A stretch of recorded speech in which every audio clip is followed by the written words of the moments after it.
Hello મિત્રો, કેમ છો? અપેક્ષા રાખું છું મજામાં હશો. હું કમલ ગોર કેમિસ્ટ્રી આપ સર્વે મિત્રોનો ફરી એકવાર આલ્ફા પ્લસ સ્ટડી સેન્ટર વતી મારી યુટ્યુબ ચેનલમાં હાર્દિક સ્વાગત કરું છું. તો આપણે ચેપ્ટર નંબર 1 એટલે કે બેઝિક કોન્સેપ્ટ ઓફ કેમિસ્ટ્રી ભણી રહ્યા છીએ, જેનું ચોથું લેક્ચર લઈને હું આજે આવ્યો છું. તો જો તમે મારું આ લેક્ચર જોઈ રહ્યા છો અને જો તમે આગળના લેક્ચર નથી જોયા તો ફટાફટ મારી ચેનલ ઓપન કરીને પહેલા તો મારા આગળના વિડીયો જોઈ લો, તો જ આજનો વિડીયો તમને સમજાશે. સાથે સાથે જો તમે હજી પણ આલ્ફા પ્લસ સ્ટડી સેન્ટરમાં રજીસ્ટ્રેશન નથી કરાવ્યું મિત્રો, તો ડિસ્ક્રિપ્શનમાં લિંક આપેલી છે. લિંકને હમણાં જ ત્યાં જે ફોર્મ આપ્યું છે તે ફોર્મને ઓપન કરો અને રજીસ્ટ્રેશન કરાવો, કારણ કે થોડાક જ દિવસોમાં લોકડાઉન ખુલવાનું છે અને રેગ્યુલર ક્લાસીસ આપણે ત્યાં સ્ટાર્ટ કરવાના છીએ. ધૂમ એડમિશન ચાલી રહ્યા છે. લગભગ બીજો ક્લાસ જે છે તે ભરાવા આવ્યો છે, તો તમે જલ્દીમાં જલ્દી એડમિશન લેશો, કારણ કે આપણે લિમિટેડ સંખ્યામાં વિદ્યાર્થીઓ ભણાવીએ છીએ. તો અપેક્ષા રાખું છું કે તમે આજે જ રજીસ્ટ્રેશન કરાવશો. ચાલો મિત્રો, ગયા વખતે આપણે મોલ ઉપરથી પરમાણુ, અણુ, મોલર દળ આ બધા જ કોન્સેપ્ટનું સ્ટડી કર્યું. આજે હું તમારા માટે એક નવો ટોપિક લઈને આવ્યો છું, જેની શરૂઆત આપણે કરવાની છે આઈડિયલ ગેસ ઇક્વેશન થી, એટલે કે આદર્શ વાયુ સમીકરણ. આદર્શ વાયુ સમીકરણ શું છે મિત્રો?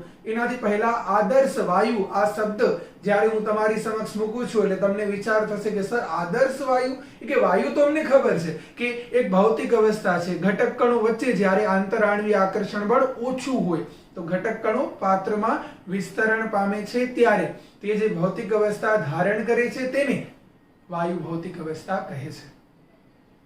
પણ આદર્શ વાયુ શું છે? તો મિત્રો, જ્યારે વાયુ શબ્દ આવશે ને તો ત્યારે બીજા બે શબ્દો તેની સાથે આવશે, આદર્શ અને બિન આદર્શ.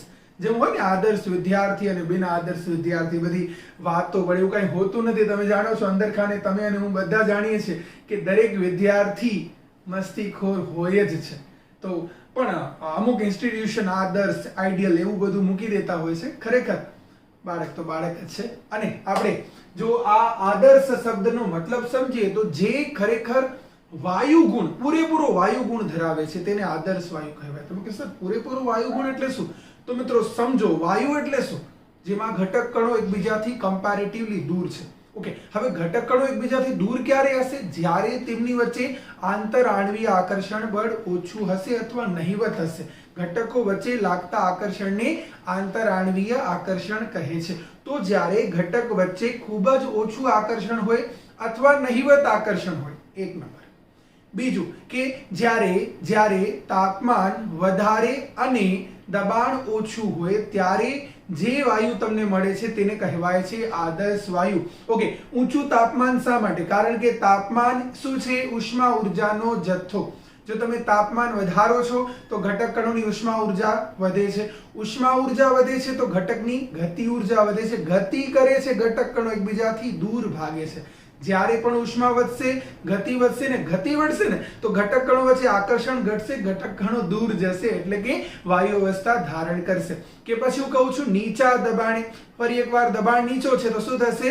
તમે ઘટક કણની નજીક લાવી શકતા નથી, ઘટક કણો દૂર રહે છે, તો તેવા વાયુને શું કહે છે? આદર્શ વાયુ કહે છે.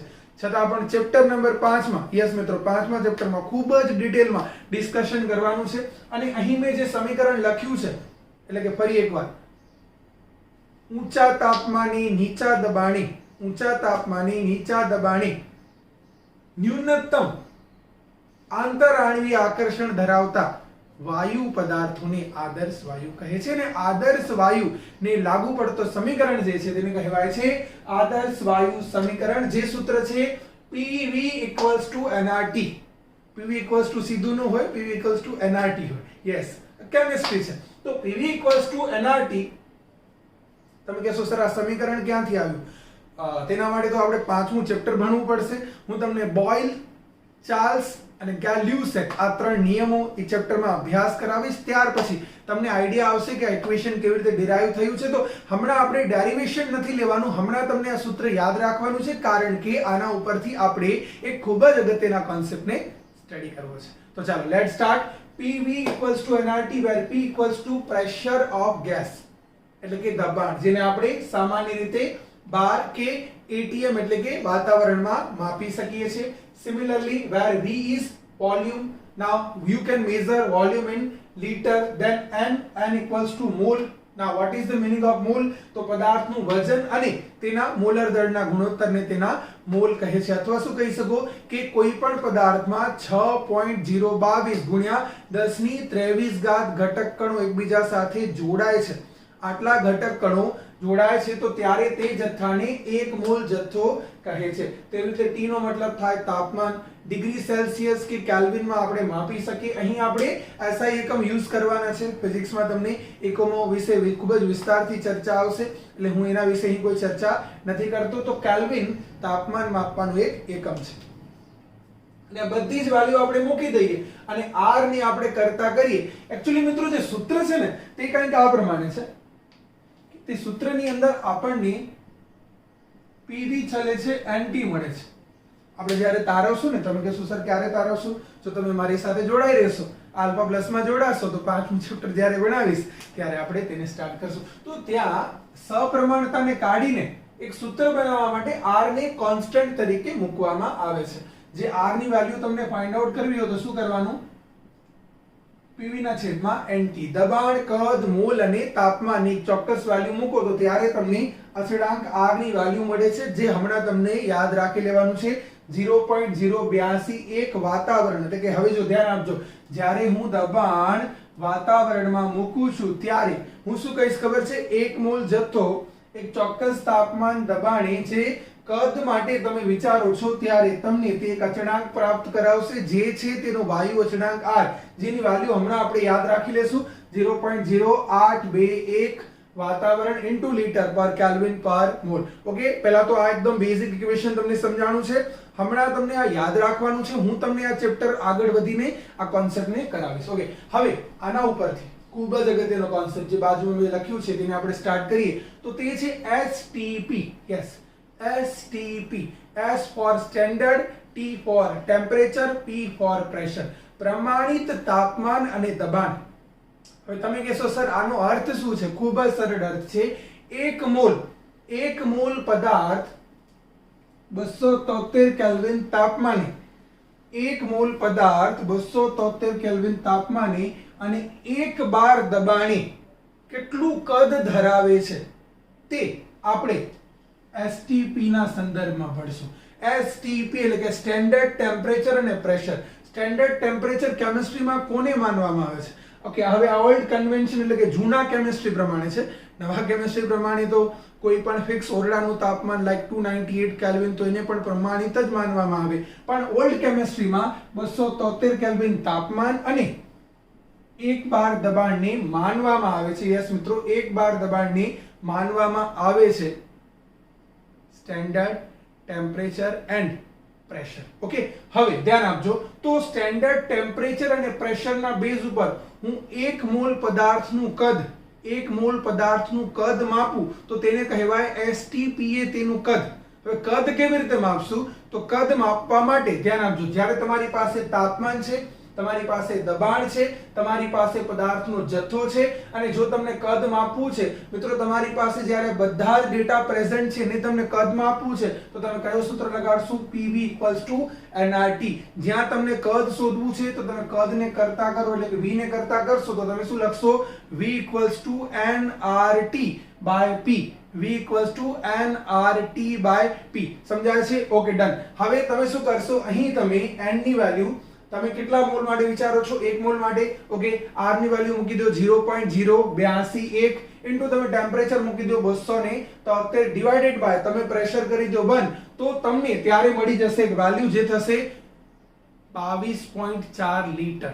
યસ મિત્રો, આ વેલ્યુ થશે 22.4 લીટર. એટલે જો શું કહેવાય કે STPA એટલે કે 273 કેલ્વિન તાપમાને 1 બાર કે પછી તમે અહીંયા કહી શકો 1 વાતાવરણ.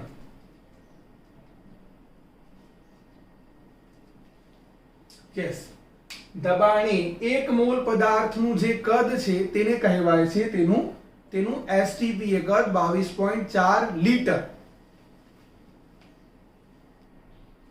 યસ મિત્રો, તો આપણે શું કહીશું? 1 વાતાવરણ દબાણે 273 કેલ્વિન તાપમાને એક મોલ પદાર્થના જથ્થાને તેનું STP એ કદ કહે છે, જેની વેલ્યુ ફિક્સ છે કેટલી 22.4 લિટર. મિત્રો યાદ કરો, એક મોલ જથ્થામાં ઘટક કણની સંખ્યા 6.0 22 ગુણ્યા 10 ની 23 ઘાત એટલે કે એવોગાડ્રો નંબર. એક મોલ પદાર્થનું વજન શોધવું હોય તો શું કરાય? મોલ બરાબર વજન છેદમાં આણ્વીય દળ. તો વજનને શું કરવાનું? વજન શોધવા માટે મોલને પરમાણુ દળ કે આણ્વીય દળથી ગુણી નાખો. મિત્રો વાત સમજાય છે? હવે ધ્યાન આપજો, અગર તમને STP માં કદ ખબર છે અને તમે કોઈ બીજા કદ માટે મોલ શોધવા માંગો છો, તમે શું કહેશો? તમે એમ કહેશો કે 22.4 લિટર ઇક્વલ્સ ટુ 1 મોલ. આ 1 મોલ પદાર્થ માટે કદ મેળવ્યું છે, શું કહેશો?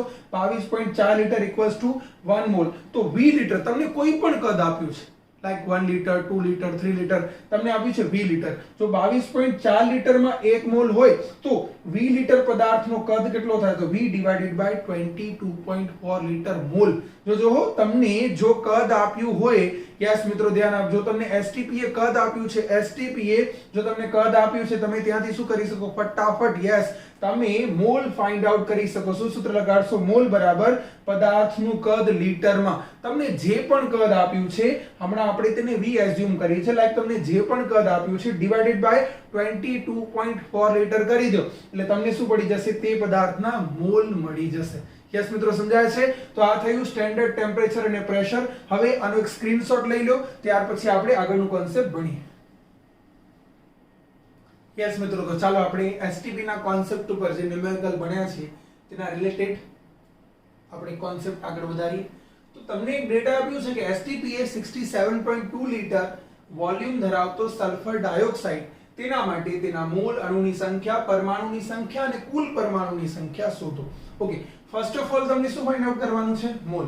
હવે મોલ કેવી રીતે ફાઇન્ડ આઉટ કરશો? મેં તમને હમણાં શીખવાડ્યું. શું શીખવાડ્યું? કે STP જ્યારે આવે ત્યારે આપણે શું કહીએ છીએ કે 22.4 લિટર ઇક્વલ્સ ટુ 1 મોલ. યાદ કરો, ideal gas equation. What is ideal gas equation? આદર્શ વાયુનું સમીકરણ, જે શું છે? PV equals to nRT. જ્યાં આપણે V ને જો ઓબ્જેક્ટ કરીએ ને PV ના છેદમાં RT મૂકીએ, જ્યાં 273 કેલ્વિન તાપમાને 1 વાતાવરણ દબાણે 1 મોલ વાયુના જથ્થા માટે જો કદ આપણે માપીએ તો એ આપણને મળ્યું 22.4 લિટર. તો શું કહેવાય? when you have the volume 22.4 liter, then that is equals to 1 mole compound. Then volume you have 67.2 liter. Then find out the mole, number of mole. Simple છે કે 22.4 માં 1 છે તો 67.2 માં કેટલા હશે? 67.2 ભાગ્યા 22.4 એટલે કે yes my dear friends, the value will be 3 mole. સમજાય છે? હા, ખૂબ જ સરળ છે. અથવા તમે શું કરો છો? સીધો સૂત્ર લખો. મેં તમને થોડીક વાર થોડીક વાર પહેલા લખાવ્યું ને કે મોલ બરાબર શું થાય કે આપેલ પદાર્થનું કદ, બોલો તમને કેટલું કદ આપ્યું છે? 67.2 લિટર ડિવાઇડેડ બાય મેં તમને શું સૂચવ્યું હતું? 22.4 લિટર. હવે એક વસ્તુ હંમેશા ધ્યાન રાખવાની કે આ 22.4 લિટર છે, મતલબ કે તમને આપેલો કદ પણ શેમાં હોવો જોઈએ? લીટરમાં. સપોઝ આ મિલીલીટરમાં છે તો અહીં શું કરવું પડે? મિલીલીટર કરવા પડે. તો 1 લીટરમાં કેટલા મિલીલીટર આવે? તો મિત્રો 1 લીટરમાં આવે 1000 મિલીલીટર. કે તમે કહેશો આ કેવી રીતે? તો મિત્રો મિલીનો મતલબ થાય 1000મો ભાગ. 1 લીટર બરાબર 1000 મિલીલીટર. તો 22.4 લીટર ઇક્વલ્સ ટુ થશે 22,400 મિલીલીટર. સમજાય છે? પણ હાલ ફિલહાલ તમારો આન્સર આવી ગયો છે 3 મોલ. તમે શું કરો? તમને જ્યારે કોઈ વોલ્યુમ મળે છે એટ STP અને તમને તેના ઉપરથી મોલ ફાઇન્ડ આઉટ કરવાના છે. What you have to do? you have to divide that volume by 22.4 liter and then you will get answer. You got it? Okay, done. ચાલો તો આપણે આગળ વધીએ, અણુની સંખ્યા શોધીએ. અણુની સંખ્યા જે છે એ કેમ મળશે? તો હવે તેના માટે તમને મારો વિડિયો લેક્ચર નંબર 3 જોયેલો હોવો જોઈએ. જો તમે ડાયરેક્ટલી જમ્પ કરીને આ વિડિયોમાં આવ્યા છો તો મિત્રો તમે બહુ જ ખોટું કરી રહ્યા છો. બાહુબલી 2 જોવી હોય તો પહેલા બાહુબલી 1 જોવી પડે. કટપ્પા ને બાહુબલી કો ક્યું મારા? તો એ તો પહેલા તમે જુઓ તો ખબર પડે કે કટપ્પા ને બાહુબલી વચ્ચે રિલેશન શું છે. તો એક્સાઇટમેન્ટ જાગે. તો હવે તમને મોલેક્યુલ નથી ખબર, મોલેક્યુલ કેવી રીતે શોધાય નથી ખબર, તો તમે અહીંયા ખોટા આવી ગયા છો. તમે બીજે ક્યાં ન જાઓ, બસ બીજો અને પહેલો વિડિયો જોઈ લો. ચાલો તો આપણે હવે આને આગળ વધારી. અણુની સંખ્યા મોલ ઉપર આધારિત છે મિત્રો. શું શીખવાડ્યું છે? અણુની સંખ્યા કેવી રીતે શોધશો? તો એક સીધો ફોર્મ્યુલા મેં તમને આપ્યું છે કે અણુની સંખ્યા equals to mole into Avogadro number. Okay, तो बोलो मोल કેટલા છે? 3. So answer આવ્યો 3Na, where what is the value of Na? The value equals to 6.022 into 10 raised to power 23. Okay, તો તમારું સેકન્ડ બી કમ્પ્લીટ, ફર્સ્ટ બી કમ્પ્લીટ. ચલો હવે થર્ડ શું કરવાનું છે? પરમાણુની સંખ્યા. ઓકે, પરમાણુની સંખ્યા કેવી રીતે શોધાય મિત્રો, જરાક મને કહો તો એનાથી પહેલા તમને શું કરવું પડશે? મોલ પરમાણુ. હવે તમને યાદ કરવું પડશે, ગયા વખતેનો લાસ્ટ સમ મેં તમને કરાવ્યો હતો.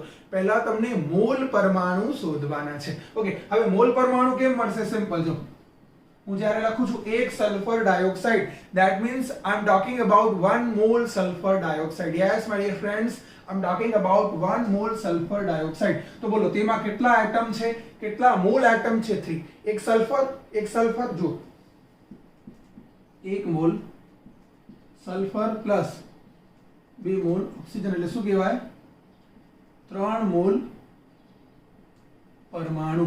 એક સલ્ફર ડાયોક્સાઇડમાં 3 મોલ પરમાણુ છે, પણ તમને શું શોધવું છે? પરમાણુની સંખ્યા. બોલો પરમાણુની સંખ્યા માટે શું લખાય? પરમાણુની સંખ્યા ઇક્વલ્સ ટુ, ફરી એકવાર એ જ સૂત્ર થશે, મોલ ઇન્ટુ Na. શું ડિફરન્સ છે? અહીં અણુની સંખ્યા મુકાય, અહીંયા પરમાણુની સંખ્યા મુકાય. તમે બોલો કેટલા મોલ મળ્યા? 3. તમે શું મૂકશો? 3Na. હવે બરાબર ધ્યાન આપજો, 3Na કોના માટે મળ્યું છે તમને? 1 મોલ સલ્ફર ડાયોક્સાઇડ. મિત્રો વાત સમજાય છે? 1 મોલ સલ્ફર ડાયોક્સાઇડ માં 3 મોલ પરમાણુ છે. અગર અહીં આપણે 3 મૂકી દઈએ, બીકોઝ આપણી પાસે 3 છે, તો આ કેટલા થઈ જશે? 9. અને અગર એ 9 થઈ જાય તો અહીં પણ 9 મૂકી દો, તો અગર 3 મોલ Na તમને મળે છે અણુની સંખ્યા, તો પરમાણુની સંખ્યા શું મળશે? 9 મોલ Na. સમજાય છે મિત્રો? હા, ઓકે. આ તમારી પરમાણુની સંખ્યા નથી, આ તમારી શું છે? કુલ પરમાણુની સંખ્યા છે. તમને પરમાણુની સંખ્યા શોધવી છે એનો અર્થ શું? કે તમને પર્ટિક્યુલર એટમ ફાઇન્ડ આઉટ કરવા છે. લાઈક તમને સલ્ફરની સંખ્યા શોધવી છે, તો સિમ્પલ. જો એકદમ સિમ્પલ છે, ધ્યાન આપજો મિત્રો, હમણાં કરાવી દો કે 3 મોલ સલ્ફર ડાયોક્સાઇડમાં કેટલા સલ્ફર હશે?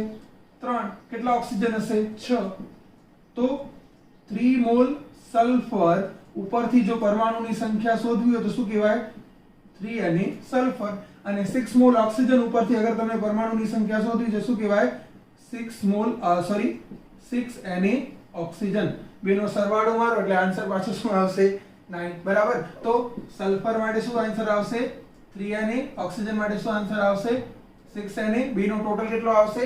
9Na. સમજાય છે મિત્રો? ડન. ચાલો સ્ક્રીનશોટ લઈ લો. તો મિત્રો આપણે અહીં બેઝિક કોન્સેપ્ટ ઓફ કેમિસ્ટ્રી માટે જ્યુબિલી ગ્રાઉન્ડ સમજવાનું છે. સર આવરી શું તમે જ્યુબિલી ગ્રાઉન્ડની વાતો કરો છો? જ્યુબિલી ગ્રાઉન્ડ તમે જોયું છે? જ્યુબિલી ગ્રાઉન્ડ ઉપર તમે ઉભા રહેશો તો એક રસ્તો ભુજની અંદર આવશે વાણિયાવાડ સાઈડ, એક રસ્તો મુન્દ્રા જશે, એક જશે નલિયા સાઈડ, નખત્રાણા સાઈડ, એક આવશે ગાંધીધામ સાઈડ. અહીં કંઈક એવું જ દ્રશ્ય છે.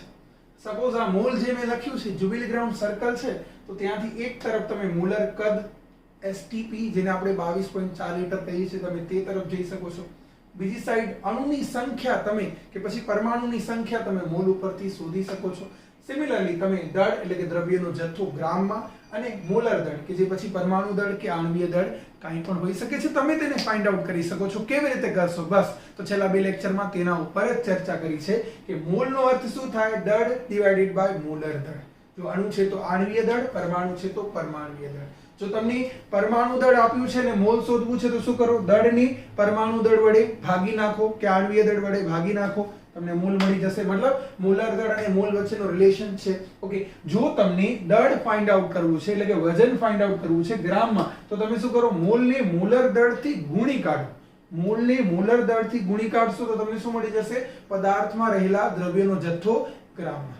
મિત્રો વાત સમજાય છે? ખૂબ જ સિમ્પલ છે. જો દળ આપ્યું છે તો મોલ શોધી શકાશે, બરાબર છે. જો મોલ આપ્યા છે તો દળ શોધી શકાશે.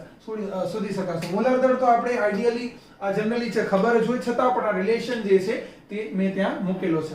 તેવી રીતે આપણે અણુની સંખ્યા પણ શોધી શકીએ. મેં તમને શું શીખવાડ્યું છે કે પદાર્થના મોલને એવોગેડ્રો નંબરથી મલ્ટીપ્લાય કરો એટલે કે અણુની સંખ્યા મળી જશે.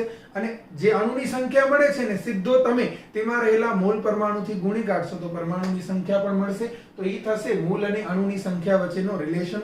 અને થોડીક વાર પહેલા જ આદર્શ વાયુ સમીકરણ દ્વારા મેં તમને શું શીખવાડ્યું કે પદાર્થના કદને એસટીપી કદને જો 22.4 લિટર થી ભાગી નાખો છો તો પદાર્થના મોલ મેળવી શકાય. અને જો તમને કદ આપ્યું છે તો મોલ જો તમને મોલ જે છે તે આપ્યા છે તો મોલને 22.4 લિટર થી ગુણી નાખશો તો તમને શું મળી જશે? કદ. સમજાય છે? ઓકે, તો ચાલો આને એક સ્ક્રીનશોટ લઈ લો, પછી આપણે તેના રિલેટેડ દાખલા કરી લઈએ.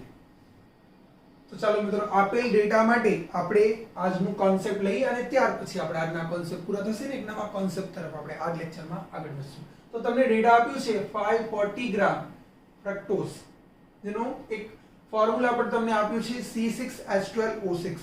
તમને શું કહે છે? મોલર દળ, મોલ, એસટીપી કદ, અણુની સંખ્યા, દરેક તત્વના પરમાણુની સંખ્યા અને કુલ પરમાણુની સંખ્યા શોધો. ચલો ફટાફટ આ ટોપિકને પૂરું કરીએ. ફર્સ્ટ ઓફ ઓલ મોલર દળ. ચાલો C6H12O6 નું મોલર માસ શું થશે? Molar mass of C6H12O6 will be 6 bracket carbon, 12 bracket hydrogen અને 6 bracket oxygen. હવે દરેક તત્વના પરમાણુ દળ હું અપેક્ષા રાખું છું તમને યાદ રહી ગયા હશે. બોલો કાર્બન નો કેટલું થાય? Yes, very good, 12. બોલો હાઇડ્રોજન નો કેટલું થાય? Very good, 1. ઓક્સિજન નો કેટલો થશે? Very good, 16. મારો તો કેલ્ક્યુલેશન કેટલું થશે? 118 ગ્રામ પર મોલ. તો મોલર દળ ડન છે. ચાલો તો ત્યાર પછી આગળ વધી નંબર 2 શોધીએ. નંબર 2 શું છે? મોલ. બોલો મોલનું સૂત્ર શું થશે? પદાર્થનો જથ્થો ગ્રામમાં ડિવાઇડેડ બાય મોલર દળ. બોલો તમને કેટલું વજન આપ્યું છે? 540 ડિવાઇડેડ બાય મોલર દળ તમે ફાઇન્ડ આઉટ કર્યું છે કેટલું થશે? 180. તો તમને ફરી એકવાર કેટલા મોલ મળે છે મિત્રો? 3. મતલબ સેકન્ડ પણ ડન છે. ઓકે, ચાલો ત્યાર પછી થર્ડ સમજીએ. શું કીધું છે? એસટીપી કદ શોધો. કોઈ સૂત્ર છે? ઓબ્વિયસલી છે. શું સૂત્ર આપ્યું છે? એસટીપી કદ તમને શોધવું હોય તો મેં તમને સૂત્ર આપેલું છે કે મોલ ઇક્વલ્સ ટુ કદ ડિવાઇડેડ બાય 22.4 લિટર. જો તમને યાદ હોય તો અહીં આપણે મોલ આપ્યા છે તો આપણે શું કરશું? આપણે અહીં કદને કરતા કરીએ. બોલો મોલ કેટલા છે? 3. એટલે કે આ થશે તમારો 67.2 લિટર. ડન. ચાલો ત્યાર પછી આગળ વધીએ. અણુની સંખ્યા. બોલો કોઈ સૂત્ર ખરો અણુની સંખ્યા માટે? Yes, very good. શું સૂત્ર છે? અણુની સંખ્યા equals to mole into, yes મિત્રો, મોલ ઇન્ટુ એવોગાડ્રો નંબર. બોલો મોલ કેટલા છે? Yes my dear friends, 3 into Na. Done. ચાલો ત્યાર પછી આગળ વધીએ. ચોથું, દરેક તત્વના પરમાણુની સંખ્યા. બોલો C6H12O6 નો અર્થ શું થાય? 6 મોલ કાર્બન, 12 મોલ હાઇડ્રોજન અને 6 મોલ ઓક્સિજન પરમાણુ. ઓકે, મોલ પરમાણુ અને ખાલી પરમાણુમાં કોઈ અંતર છે? ઓબ્વિયસલી છે. મોલ નો અર્થ શું થાય? મોલનો અર્થ થાય 6.022 ગુણ્યા 10 ની 23 ઘાત. તો હવે તમને જ્યારે ખાલી પરમાણુમાં કન્વર્ટ કરવો છે તો તમે અહીં શું કરો? મોલના બદલે 6.022 મૂકી દો, અથવા મોલને આપણે શું કહીએ છીએ? 6.022 ને આપણે શું કહીએ છીએ? Avogadro number. તો તમે લખી દો કે 6 Na, 12 Na અને 6 Na. એટલે કે તમારું દરેક તત્વના પરમાણુની સંખ્યા પણ ડન. ઓકે, ફાઇનલી કુલ પરમાણુની સંખ્યા. તો સીધો સરવાળો મારી દો ને, 6 ને 6 12 ને 12 24. એટલે કે કુલ પરમાણુની સંખ્યા થશે 24. અને આની સાથે આપણું મોલ, મોલર દળ, કદ, અણુની સંખ્યા, પરમાણુ અને કુલ પરમાણુની સંખ્યા કોન્સેપ્ટ પૂરા થાય છે. એક સ્ક્રીનશોટ લઈ લો. તો મિત્રો ખૂબ જ અગત્યના ટોપિક આપણે ચલાવી રહ્યા છીએ. ગુજરાત બોર્ડ હોય કે નીટની, બંનેની તૈયારી માટે ખૂબ જ અગત્યના ટોપિક મોલ, પરમાણુ દળ, આણ્વીય દળ, અણુની સંખ્યા, પરમાણુની સંખ્યા આપણે પૂરી કરી. અને એટલો જ અગત્યનો ટોપિક કોમ્પિટિટિવ એક્ઝામ માટે પણ હું ચાલુ કરવા જઈ રહ્યો છું. પણ તેનાથી પહેલા ફરી એકવાર તમને મારા વિડીયો ગમી રહ્યા હશે એવી અપેક્ષા રાખું છું. છતાં પણ તમને કોઈ ડાઉટ છે તો તમારી પાસે મારા પર્સનલ કોન્ટેક્ટ નંબર છે મિત્રો. તમે મને ગમે ત્યારે મેસેજ કરી શકો છો. કારણ કે આપણે રેગ્યુલર ક્લાસ હવે ચાલુ કરી દીધા છે. આપણે જે હમણાં ક્લાસ ભણાવી રહ્યા છે તમે તેનો સારામાં સારો ફાયદો લો મિત્રો. થોડાક જ દિવસોમાં લોકડાઉન ખુલી જશે ત્યારે પછી આ ચેપ્ટર તો પૂરું થઈ ગયું હશે, એક નવું ચેપ્ટર ક્લાસરૂમમાં ચાલુ થશે. હા, ચોક્કસપણે આ જ બધા ટોપિક ને થોડુંક વધારે અલગ અભ્યાસ એટલે કે અલગ અલગ પ્રકારના દાખલાઓ આપીને હું એનો થોડુંક અભ્યાસ કરાવીશ, પણ ટોપિક્સ તો બધા ઓનલાઈન મેં મૂકેલા જ છે. તો જો મિત્રો કેટલું સારું રહેશે જો તમે અમારી પાસે એડમિશન લ્યો છો તો આ દરમિયાન જે આ 1 થી 1.5 ચેપ્ટર ચાલી ગયા હશે તે તો તમને મળ્યા જ, એના સાથે તમે સીધો એક નવો ચેપ્ટર ક્લાસરૂમમાં બેસીને ભણશો તો તમને ઘણો જ ફાયદો થશે મિત્રો. પણ જો તમે હમણાં તૈયારી કરો છો તો, અને મને લાગે છે તમે સારામાં સારી તૈયારી કરી શકો છો અને આપણે સાથે મળીને સારામાં સારું રિઝલ્ટ મેળવશો. ચાલો ફરી એકવાર એક નવું કોન્સેપ્ટ તમારી સમક્ષ મૂકી રહ્યો છું. તત્વ અણુ સંયોજન કે આયનમાં ઇલેક્ટ્રોન પ્રોટોન ન્યુટ્રોન ની સંખ્યા શોધો. હવે આ કેવી રીતે કરશું તો તેનાથી પહેલા થોડુંક આપણે ઇલેક્ટ્રોન પ્રોટોન ન્યુટ્રોન કેવી રીતે ગોઠવાયેલા છે તેના ઉપર ફરી એકવાર ચર્ચા કરી લઈએ. એમ તો મારા લેક્ચર નંબર 1 માં મેં તમને આ કોન્સેપ્ટ સમજાવ્યું છે, છતાં પણ ફરી એકવાર આપણે તેના ઉપર ચર્ચા કરીએ. માની લો મારી પાસે એક તત્વ છે x. હવે આ તત્વ x ને આપણે કેવી રીતે દર્શાવશું? Representation of element. તો આપણે ડાબી બાજુ નીચેની સાઈડ અને જમણી બાજુ ઉપરની સાઈડ.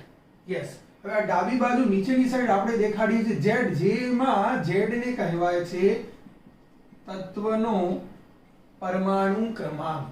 યસ મિત્રો, હવે આ પરમાણુ ક્રમાંકનો અર્થ શું થાય? તો કહેવાય કે તત્વમાં રહેલા ઇલેક્ટ્રોન અને પ્રોટોનની સંખ્યાને તે તત્વનો પરમાણુ ક્રમાંક કહે છે. એટલે કે દાખલા તરીકે હું લખું છું 1h એટલે કે એક હાઇડ્રોજન, તો બોલો તેમાં કેટલા ઇલેક્ટ્રોન હશે? 1. પ્રોટોન પણ કેટલા હશે? 1. સરવાળો નથી લેવાનો, સરખી સંખ્યામાં જ હોય. બે વિરુદ્ધ વીજભાર સરખી સંખ્યામાં જોડાઈને એક તટસ્થ પરમાણુ એટલે કે તત્વની રચના કરે છે. હું લખું છું 2he એટલે કે હિલિયમ, તો બોલો કેટલા ઇલેક્ટ્રોન હશે? 2. કેટલા પ્રોટોન હશે? 2. હું લખું છું 3li એટલે કે લિથિયમ, બોલો કેટલા ઇલેક્ટ્રોન હશે? 3. કેટલા પ્રોટોન હશે? 3. ખૂબ જ સિમ્પલ છે. હું અહીં લખું છું 92 નંબર યુરેનિયમ, બોલો કેટલા ઇલેક્ટ્રોન હશે? 92. કેટલા પ્રોટોન હશે? 92. તો લેફ્ટ સાઈડ નીચેની બાજુ દેખાડવામાં આવશે તત્વનો પરમાણુ ક્રમાંક એટલે કે તત્વમાં રહેલા ઇલેક્ટ્રોન અને પ્રોટોનની સંખ્યા. સમજાય છે? ડન. ઓકે, હવે મેં ઉપર જે લખ્યું છે એ તેને કહેવાય છે તત્વનો પરમાણુ દળાંક. જે પરમાણુ દળાંકને ન્યુક્લિયોન પણ કહેવાય છે. શું કહેવાય છે? ન્યુક્લિયોન. ઓકે, જે પરમાણુ દળાંક હશે તેમાં રહેલા ન્યુટ્રોન અને પ્રોટોનની સંખ્યા. ન્યુટ્રોન અને પ્રોટોનની સંખ્યા. ઓકે, તો પ્રોટોનની સંખ્યા તો તમે જાણી લેશો, તત્વમાં રહેલા ઇલેક્ટ્રોન અને પ્રોટોનની સંખ્યાને જ તેનો પરમાણુ ક્રમાંક કહે છે. તો તમે શું કહી શકો? જો તમને પરમાણુ દળ ખબર છે, જો તમે પ્રોટોનની સંખ્યા ખબર છે, તો તમે ન્યુટ્રોનની સંખ્યા શોધી શકો. ન્યુટ્રોન ઇક્વલ્સ ટુ શું કહેવાય? પરમાણુ દળ, જેને તમે શું કહેશો? a minus proton. તો તમને શું મળી જશે? ન્યુટ્રોનની સંખ્યા. તો મિત્રો સમજાય છે? ખૂબ જ સરળ છે. ઓકે, ધ્યાન આપજો. હું તમને લખી દઉં છું 6c12 કે 7h14 કે 8o16. અને હું તમને કહું છું કે આપેલ તત્વમાં ઇલેક્ટ્રોન, પ્રોટોન અને ન્યુટ્રોનની સંખ્યા શોધો. યસ, ચાલો હું અહીં લખી દઉં છું 6c12 7n14 8o16. આપણે ઇલેક્ટ્રોન, પ્રોટોન અને ન્યુટ્રોન ત્રણેયની સંખ્યા શોધવી છે. તો બોલો ઇલેક્ટ્રોનની સંખ્યા. હવે જો મેં અહીંયા શું લીધા છે? મેં અહીં લીધા છે તત્વ. તત્વ જે છે ને તે શેના બનેલા છે ખબર છે? તટસ્થ પરમાણુ. તટસ્થ મતલબ જેના ઉપર કોઈ વીજભાર નથી. તો મિત્રો ધ્યાન આપજો, જ્યારે તમને કોઈ તટસ્થ પરમાણુ એટલે કે એવો તત્વ આપે છે જેના ઉપર કોઈ ચાર્જ નથી, તો તેમાં જે તેનો પરમાણુ ક્રમાંક છે એટલા જ ઇલેક્ટ્રોન અને એટલા શું હશે? પ્રોટોન પ્રેઝન્ટ હશે. તો 8 ઇલેક્ટ્રોન અને 8 પ્રોટોન. સમજી શકાય એવું છે? ઓકે, હવે ઉપર જે લખ્યું છે જમણી બાજુ ઉપરની સાઈડ એને શું કહેવાય છે? પરમાણુ દળાંક. તો મેં તમને દળ આપ્યું છે, તમને પ્રોટોનની સંખ્યા ખબર છે, તમે શું કરો? દળમાંથી પ્રોટોન માઈનસ કરી દો. એટલે કે 12 માંથી 6 જશે તો ન્યુટ્રોન કેટલા મળશે? 6. 14 માંથી 7 જશે તો ન્યુટ્રોન કેટલા મળશે? 7. 16 માંથી 8 જશે તો ન્યુટ્રોન કેટલા મળશે? 8. તો આ થયો તત્વમાં ઇલેક્ટ્રોન, પ્રોટોન, ન્યુટ્રોનની સંખ્યા તત્વમાં.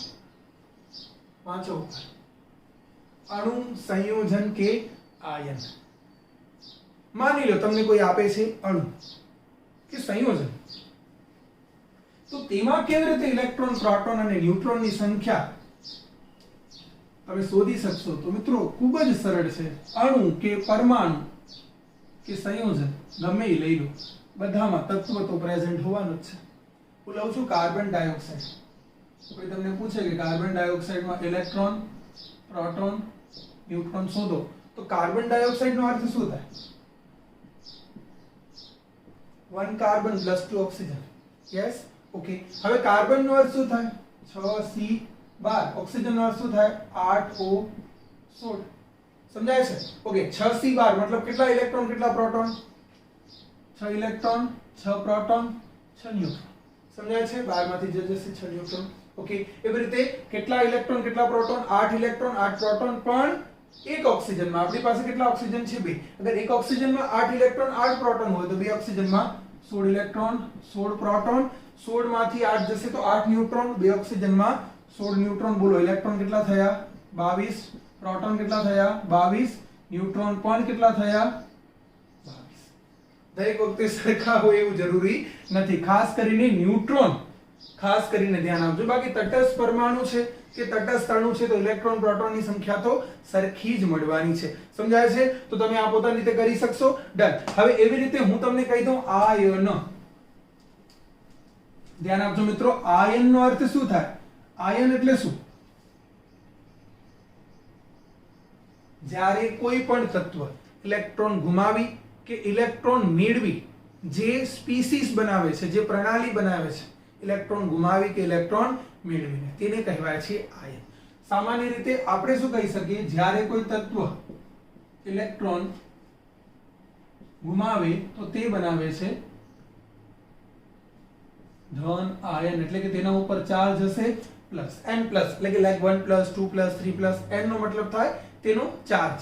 એક ઇલેક્ટ્રોન ગુમાવે તો 1 પ્લસ, બે ઇલેક્ટ્રોન ગુમાવે તો 2 પ્લસ, 3 ઇલેક્ટ્રોન ગુમાવે તો 3 પ્લસ. એવી રીતે તેવી રીતે આવશે. જો ઇલેક્ટ્રોન મેળવે તો તે બનાવે છે ઋણ આયન. તમે એને કહેશો Mn માઇનસ. જો એક ઇલેક્ટ્રોન મેળવે એટલે કે n ત્યાં શું થશે? n નો અર્થ થશે ગુમાવેલ કે મેળવેલ ઇલેક્ટ્રોનની સંખ્યા. અગર એક ઇલેક્ટ્રોન ગુમાવે છે તો +1, મેળવે છે તો -1. બે ગુમાવે છે તો +2, બે મેળવે છે તો -2. ત્રણ ગુમાવે છે તો +3, ત્રણ મેળવે છે તો -3. સમજાય છે? ઓકે. તો હવે તેના બેઝ ઉપર ચર્ચા કરી. જો સપોઝ કોઈ તમને આપી દે છે ઓક્સિજન 2-, તમને કહે ઓક્સિજન 2- માં ઇલેક્ટ્રોન પ્રોટોન ન્યુટ્રોન શોધો, તો આપણે શું કહેવાનું? જો સામાન્ય રીતે ઓક્સિજન શું હોય? 8O16. Yes, okay. તો તેનો અર્થ શું થાય? તેમાં ઇલેક્ટ્રોન પ્રોટોન ન્યુટ્રોન કેટલા હશે? ઇલેક્ટ્રોન 8 પ્રોટોન 8 ન્યુટ્રોન પણ 8. 16 માંથી 8 જાય તો 8. પણ એકચ્યુઅલી તમારી પાસે ઓક્સિજન 2- છે. We are talking about ions. We are not talking about right now elements. Okay? And we have oxygen 2-. Now what is the meaning of minus ion? It is gain 2 electron because it is having -2 charge. તત્વ પાસે -2 charge છે. That means એને બે electron શું કર્યા છે? મેળવ્યા છે. બે ઇલેક્ટ્રોન મેળવ્યા છે એટલે સમજો છો ઇલેક્ટ્રોન એની પાસે 8 ની રે કેટલા થઈ જશે? યસ, 10. 8 તો તટસ્થ પરમાણુ પાસે હોય. -2 તેનો અર્થ થાય બે ઇલેક્ટ્રોન મેળવીને. પ્રોટોન ન્યુટ્રોન માં કોઈ ચેન્જ નથી થતું પણ ઇલેક્ટ્રોન કેટલા થઈ જાય છે? 10. સમજાય છે? ઓકે. આપણે એક બીજો એક્ઝામ્પલ લઈ લઈએ તમારા સમજ ખાતર. સપોઝ હું એ લઈ લઉં છું Mg2+. હવે અહીં મને ઇલેક્ટ્રોન પ્રોટોન અને ન્યુટ્રોન ફાઇન્ડ આઉટ કરવા છે. તો સામાન્ય રીતે લખાય 12Mg24. તમે કહેશો સર આ માસ ક્યાંથી ખબર પડશે અને નંબર ક્યાંથી ખબર પડશે? તો મિત્રો નંબર અને માસ બંને આવડી જવાના છે. આપણે એટલા બધા પ્રેક્ટિસ કરશો ને કે માસ યાદ રહી જશે ને. નંબર 118 થી 118 હું તમને બધા જ યાદ કરાવી દઈશ. ગેરંટી છે મિત્રો કમલ ગોર કેમિસ્ટ્રીની કે તમને 118 ના 118 તત્વો તેની ઇલેક્ટ્રોનીય રચના તેના ઓક્સિડેશન નંબર સાથે યાદ રહી જશે. મારી પાસે એવી ટ્રીક છે પણ ચેપ્ટર નંબર 3 માં હમણાં એની કોઈ જરૂર નથી. ઓકે, ચાલો. તો તેના માટે તમને મારી સાથે જોડાયેલા રહેવું પડશે અને હું માનું છું કે તમે જોડાયેલા રહેશો. ઓકે. તો ઇલેક્ટ્રોન 12, પ્રોટોન 12, 24 માંથી 12 જાય તો ન્યુટ્રોન પણ 12. આ થયો તટસ્થ મેગ્નેશિયમ. હવે we have magnesium 2+. that means એને બે ઇલેક્ટ્રોન ગુમાવ્યા છે. ઓકે, 2 ઇલેક્ટ્રોન ગુમાવ્યા છે મતલબ 2 ઇલેક્ટ્રોન ઓછા થઈ ગયા. બોલો કેટલા ઇલેક્ટ્રોન છે? 12. બોલો કેટલા જાય છે? 2. બોલો કેટલા થશે? 10. That's all. યસ, બસ આ તો કરવાનું છે. સમજાય છે? Okay, done. તો હવે આ તો થયો. આને કહેવાય એક પરમાણુવીય ધન આયન અથવા ઓક્સિજન 2- જે આપણે લીધું હતું એને કહેવાય એક પરમાણુવીય ઋણ આયન. સપોઝ બહુપરમાણુવીય આવી ગયા. બહુપરમાણુવીય મતલબ જેમાં એક કરતા વધારે પરમાણુ છે અને ધન અને ઋણ આયન છે. જો એવું કંઈક આવી જાય તો કેવી રીતે ઇલેક્ટ્રોન અને પ્રોટોન જે છે તમે ફાઇન્ડ આઉટ કરશો. લાઈક હું તમને આપી દઉં, ધ્યાન આપજો મિત્રો, હું તમને આપી દઉં છું NO3- આને કહેવાય છે નાઇટ્રેટ. શું કહેવાય? નાઇટ્રેટ. કોઈ તમને પૂછે કે નાઇટ્રેટ આયન એક આયન છે. કયો આયન છે? ઋણ આયન. કેટલો માઇનસ ચાર્જ છે? 1. અર્થ શું થશે? એક ઇલેક્ટ્રોન મેળવ્યો છે. ઓકે, કોઈ તમને પૂછે કે નાઇટ્રાઇટ નાઇટ્રેટ નહીં, બીકોઝ NO2- નાઇટ્રાઇટ છે, આનો ભાઈ નાનો ભાઈ. ઓકે, નાઇટ્રેટ આયનમાં ઇલેક્ટ્રોન પ્રોટોન ન્યુટ્રોનની સંખ્યા શોધો. ચાલો તો આપણે શોધી કાઢીએ. ઇલેક્ટ્રોન પ્રોટોન ન્યુટ્રોન કેવી રીતે શોધશો? ચાલો તો નાઇટ્રોજન કોણ છે? 7n14. ઓક્સિજન કોણ છે? 8o16. તો બોલો નાઇટ્રોજનમાં કેટલા ઇલેક્ટ્રોન હશે? 7. આપણી પાસે કેટલા નાઇટ્રોજન છે? 7. અહીં 7 લખી શકું? લખી દઉં છું. જો 7. ઓકે, હા, હવે ધ્યાન આપજો. ઓક્સિજનમાં કેટલા ઇલેક્ટ્રોન છે? 8. આપણી પાસે કેટલા ઓક્સિજન છે? 3. એક ઓક્સિજનમાં 8, 3 ઓક્સિજનમાં 8 તેરી 24. નહીં, કેમ? જો એક ઇલેક્ટ્રોન એને શું કર્યો છે? મેળવ્યો છે. ધ્યાન આપજો મિત્રો. હું શું લખીશ અહીંયા? 7 નાઇટ્રોજનના પછી ઓક્સિજનના 8 + 8 + 8 આમ લખીશ.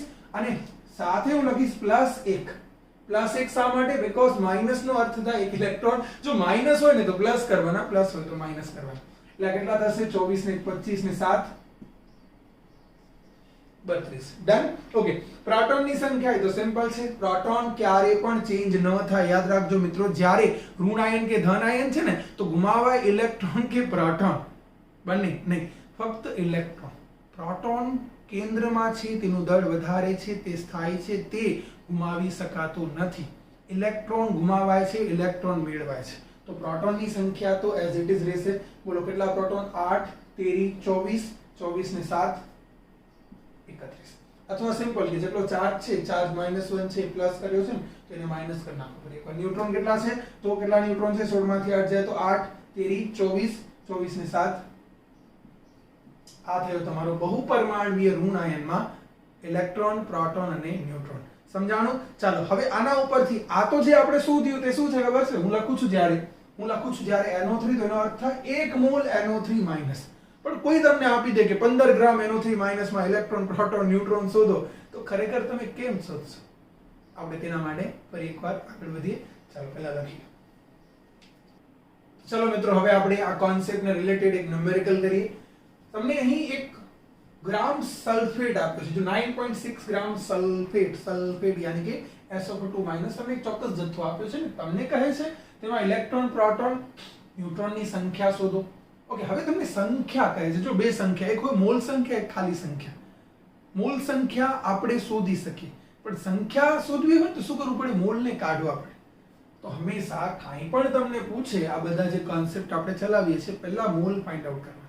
તો ચાલો મોલ ફાઇન્ડ આઉટ કરીએ. મોલનો અર્થ શું થશે?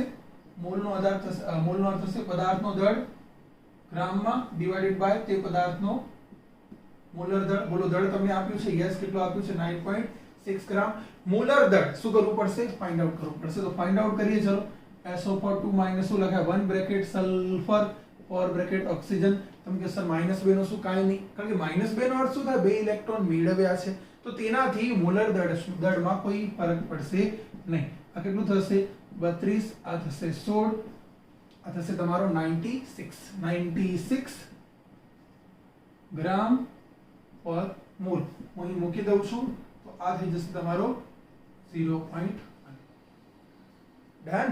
ઓકે, હવે જોજો આ 0.1 મોલ છે. આપણે જ્યારે લખીએ છીએ ને ઇલેક્ટ્રોન, પ્રોટોન, ન્યુટ્રોન, તો એક્ચ્યુઅલી આપણે 1 SO2- માટે લખીએ છીએ, બટ આપણી પાસે 0.1 મોલ છે. ત્યારે આપજો મિત્રો, જ્યારે કોઈ તમને કહે કે SO2- તો તેનો અર્થ થાય છે કે તમે વાત કરો છો 1 મોલ SO2- ની, અને તેમાં તમે ઇલેક્ટ્રોન, પ્રોટોન અને ન્યુટ્રોન શું કહી શકો? તો ઇલેક્ટ્રોન, સલ્ફરનો નંબર શું છે? સલ્ફર થાય 16s32, ઓક્સિજન થાય 8O16. તો એનો અર્થ શું થશે? ઇલેક્ટ્રોન કેટલા થશે સલ્ફરમાં? 16, બરાબર છે. ઓકે, તેવી રીતે ઓક્સિજનમાં કેટલા થશે? 8. કેટલા ઓક્સિજન છે? 4. શું થશે? 8 * 4 16 ને 32. માઈનસ નો અર્થ શું થાય? 2. તો ખરેખર કેટલા ઇલેક્ટ્રોન થયા? 50 ઇલેક્ટ્રોન. ઓકે, તેવી રીતે અગર આપણે પ્રોટોન વિચારીએ, કેટલા પ્રોટોન થશે? 16. ત્યાં 8 8 તેરી 24, 24 ને 16, સોરી 8 ચોક 32 ને 16 48 48 પ્રોટોન થશે. જો પ્રોટોન ઇલેક્ટ્રોન સરખા નથી થતા બીકોઝ આ -2 એટલે બે ઇલેક્ટ્રોન મેળવ્યા છે. જ્યારે ન્યુટ્રોન કેટલા થશે? તો 16 માંથી 8 જાય તો 8 ન્યુટ્રોન, પણ 4 ઓક્સિજન છે તો 8 ચોક 32, 32 માંથી 16 જાય તો 16, એટલે કે ફરી એકવાર 48 ન્યુટ્રોન. આ થયા 50 મોલ ઇલેક્ટ્રોન, 48 મોલ ઇલેક્ટ્રોન અને 48 મોલ ન્યુટ્રોન. 1 મોલ સલ્ફેટમાં આપણી પાસે ખરેખર કેટલા મોલ છે? 0.1 મોલ. તો તેમાં ઇલેક્ટ્રોન કેટલા થશે? 5 મોલ ઇલેક્ટ્રોન, 4.8 મોલ પ્રોટોન અને 4.8 મોલ ન્યુટ્રોન. મિત્રો સમજાય છે? ખૂબ જ સરળ છે. કેવી રીતે ફાઇન્ડ આઉટ કરશો તમે? તો બેઝિક વાત છે. 1 એ 50, 0.1 કેટલા? 1 મોલમાં 50, તો 0.1 માં કેટલા થશે? 50 ગુણ્યા 0.1. એવી રીતે તમે આગળ વધી શકો છો. ઓકે, હવે તમને સંખ્યા ફાઇન્ડ આઉટ કરવી છે મોલ ઉપરથી. મોલ ઉપરથી તમને સંખ્યા ફાઇન્ડ આઉટ કરવી છે. તો મેં તમને સૂત્ર શીખવાડ્યા છે. શું શીખવાડ્યા છે? Mall into Na. બોલો મોલ કેટલા છે? 5. તો આ થશે 5 Na ઇલેક્ટ્રોન. એટલે શું થશે? 4.5 Na પ્રોટોન અને ડન. ચાલો એક સ્ક્રીનશોટ લઈ લો. તો ચાલો મિત્રો સમજી લઈએ 5 ફાઇનલ કોન્સેપ્ટ અને ત્યાર પછી આજનું લેક્ચર કરીએ પૂરું. તો આપણે જે 5 કોન્સેપ્ટ ભણવાના છે તે છે આઇસોટોપ, આઇસોબાર, આઇસોટોન, આઇસો ઇલેક્ટ્રોનિક અને આઇસોસ્ટર્સ. જેમાંથી 3 મેં હમણાં બોર્ડ ઉપર મૂકેલા છે. જેમાં ફર્સ્ટ છે આઇસોટોપ્સ. ગુજરાતીમાં કહું તો સમસ્થાનિકો. આ સમસ્થાનિકોનો અર્થ શું થાય મિત્રો? તો સમાન પરમાણુ ક્રમાંક ધરાવતા જે તત્વના પરમાણુ ક્રમ સરખા છે પરંતુ જુદા જુદા પરમાણુ દળ ધરાવતા. સમાન પરમાણુ ક્રમ પરંતુ જુદા જુદા પરમાણુ દળ ધરાવતી પ્રણાલીઓને કહેવાય છે સમસ્થાનિકો. ક્રમ સરખા, લાઈક જો કાર્બન 6 અને 6 કાર્બનનો નંબર, કારણ કે જો તત્વની ઓળખ તેના ન્યુટ્રોન નથી, તત્વની ઓળખ તેનો દળ નથી, તત્વની ઓળખ તેમાં રહેલા ઇલેક્ટ્રોન પ્રોટોનની સંખ્યા છે. તો તત્વ જે છે ને તે ક્યારે પણ પોતાનો જો ક્રમ બદલે તો તેનો અર્થ થાય કે તે પોતાનો ગુણધર્મ જ બદલી દેશે. અને ક્રમ ક્યારે બદલશે? જ્યારે ખાસ કરીને તે પ્રોટોનની સંખ્યા બદલશે. તો હું જ્યારે લખું છું 6C12 કે 6C13 કે 6C14, લસ્સી જેવું સંભળાય છે? નહીં. 6C12, 6C13, 6C14 માં શું કોમન છે? ત્રણેયના પરમાણુ ક્રમાંક જે લેફ્ટ સાઈડ નીચેની બાજુ લખ્યા છે સરખા છે. પરમાણુ ક્રમાંક સરખા, પરંતુ પરમાણુ દળ જુદા જુદા છે. ધેટ મીન્સ ન્યુટ્રોનની સંખ્યા જુદી જુદી છે. કેમ કે પરમાણુ દળમાંથી અગર તમે પરમાણુ ક્રમ બાદ કરો તો તમને શું મળશે? તમને મળશે ન્યુટ્રોન. તો ન્યુટ્રોનની સંખ્યા જુદી છે, પણ હું એમ જ કહીશ કે પરમાણુ ક્રમ સરખા, પરમાણુ દળ જુદા જુદા.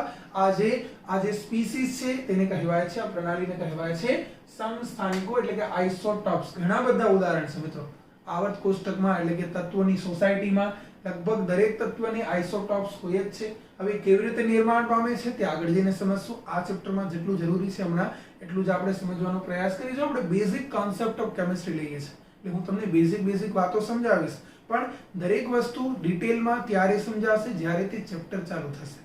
અને ખૂબ જ લાંબી લડાઈ છે મિત્રો, આપણે સાથે મળીને લડવાની છે. તો like 92 uranium 232, 92 uranium 235 and 92 uranium 238. What is the similarity between these species? So similarity is that they are having same atomic number and that is 92, but the mass is actually different. You got it? Okay, so that is called isotopes. Now come to second, that is isobar. આ આઇસોબાર શું છે મિત્રો? તો જેના પરમાણુ ક્રમ જુદા અને પરમાણુ દળ સરખા, મતલબ ઉપરવાળા કરતા ઓપોઝિટ. ફરી એકવાર કહું છું, જેના પરમાણુ ક્રમ જુદા પણ પરમાણુ દળ સરખા છે તેવી પ્રણાલીઓને, તેવી સ્પીસીસને આઇસોબાર એટલે કે સમભારિકો કહે છે.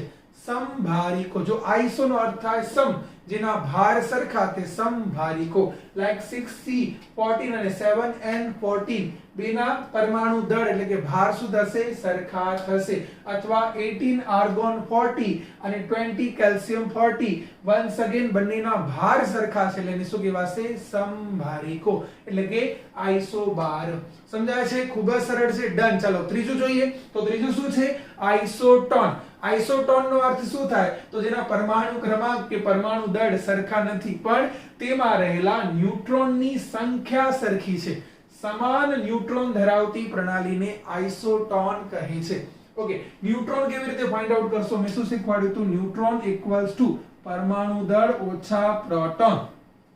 પરમાણુ દળ 30, પ્રોટોન 14 બાદ કરો શું જવાબ મળશે? અહીં ન્યુટ્રોન કેટલા મળશે? 16. અહીં 31 માંથી 15 જશે 16, 32 માંથી 16 જશે તો 16. ત્રણેયમાં ન્યુટ્રોનની સંખ્યા કેટલી મળે છે? 16 એટલે કે સરખી. તો સમાન ન્યુટ્રોન ધરાવતી પ્રણાલીઓને શું કહેવાય છે? આઇસોટોન કહે છે. એક સ્ક્રીનશોટ લઈ લો. ત્યાર પછી મિત્રો ચોથું છે આઇસો ઇલેક્ટ્રોનિક. આઇસો એટલે કે સરખા, ઇલેક્ટ્રોનિક એટલે ઇલેક્ટ્રોન. સમાન ઇલેક્ટ્રોન ધરાવતી પ્રણાલી. પછી તે એક પરમાણુવી આયન હોય, બહુપરમાણુવી આયન હોય કે પછી કોઈ પણ પ્રણાલી. ઓકે, તો તેને કહેવાય છે આઇસો ઇલેક્ટ્રોનિક. હું તમને કહું કે નિયોન નો અર્થ શું થાય? તેનો અર્થ થાય 10 નંબર. 10 નંબર એટલે કે કેટલા ઇલેક્ટ્રોન? હું તમને કહીશ 10 ઇલેક્ટ્રોન. સોડિયમ નો અર્થ શું થાય? 11 નંબર. +1 એટલે ઇલેક્ટ્રોન ગુમાવે તો 11 માંથી 1 જાય તો 10. મેગ્નેશિયમ નો નંબર 12 +2 2 ઇલેક્ટ્રોન ગુમાવે કેટલા થઈ જશે? 10. એલ્યુમિનિયમ નો નંબર 13 +3 3 ઇલેક્ટ્રોન ગુમાવે કેટલા થઈ જશે? 10. સિલિકોન નો નંબર 14. જો સપોઝ 4 ઇલેક્ટ્રોન ગુમાવે તો ફરી એકવાર 10. ફ્લોરિન નો નંબર 9 માઈનસ એટલે કે 1 ઇલેક્ટ્રોન મેળવે સુધી જશે 10. ઓક્સિજન નો નંબર 8 2 ઇલેક્ટ્રોન મેળવશે કેટલા થઈ જશે? 10. નાઇટ્રોજન નો નંબર 7 3 ઇલેક્ટ્રોન મેળવશે કેટલા થઈ જશે? 10. કાર્બન નો નંબર 6 4 ઇલેક્ટ્રોન મેળવશે કેટલા થઈ જશે? 10. બધાના ઇલેક્ટ્રોન જોઈ લો મિત્રો. આ બધી જ પ્રણાલીઓમાં number of electron are equal. That means they are called isoelectronic species. You got it? Okay, ચાલો એક બીજો એક્ઝામ્પલ લઈએ બહુપરમાણુવી ઋણ આયનનો. ચેક કરો. નાઇટ્રોજન. નાઇટ્રોજન નો નંબર શું થાય મિત્રો? 7. કેટલા ઇલેક્ટ્રોન થાય? 7. Okay, very good. ઓક્સિજન નો નંબર 8. કેટલા ઓક્સિજન છે? 3. 8 તેરી 24.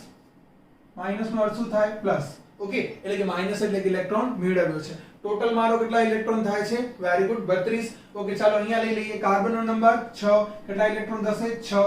ઓક્સિજન નો નંબર 8. 8 તેરી 24 માઈનસ 2 એટલે કે પ્લસ 2. ફરી એકવાર ટોટલ મારો. Yes, very good, 32. ચાલો તેવી રીતે બોરોન નો નંબર 5. Very good. ઓક્સિજન નો નંબર 8. 8 તેરી 24 માઈનસ 3 એટલે કે પ્લસ 3. ટોટલ મારો બધાનો ટોટલ કેટલો થાય છે? યસ મિત્રો, 32 ઇલેક્ટ્રોન. એટલે કે ત્રણેય સ્પીસીસ કેવી છે? સમ ઇલેક્ટ્રોનીય, આઇસો ઇલેક્ટ્રોનિક. સમજાય છે? ખૂબ જ સરળ છે.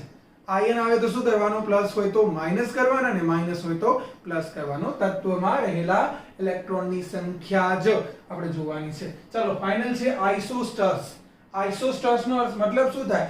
સમાન ઇલેક્ટ્રોન. એ તો ઉપર પણ છે. સમાન ઇલેક્ટ્રોન તેમજ અણુમાં રહેલા પરમાણુની સંખ્યા પણ સરખી હોય. સમાન ઇલેક્ટ્રોન તેમજ અણુમાં રહેલા ઇલેક્ટ્રોનની સંખ્યા પરમાણુની સંખ્યા પણ સરખી હોય એવી પ્રણાલીને આઇસોસ્ટર્સ કહે છે. એટલે કે પહેલી શરત છે સમાન ઇલેક્ટ્રોન. ચેક કરી લઈએ. બોલો. કાર્બન નો નંબર 6 એટલે કે 6 ઇલેક્ટ્રોન. ઓક્સિજન નો નંબર 8. 8 દુ 16. 16 ને 6 કેટલા થશે? 22. અહીં 22 ઇલેક્ટ્રોન છે. બોલો. નાઇટ્રોજન નો નંબર 7. કેટલા નાઇટ્રોજન છે? 2. 7 દુ 14.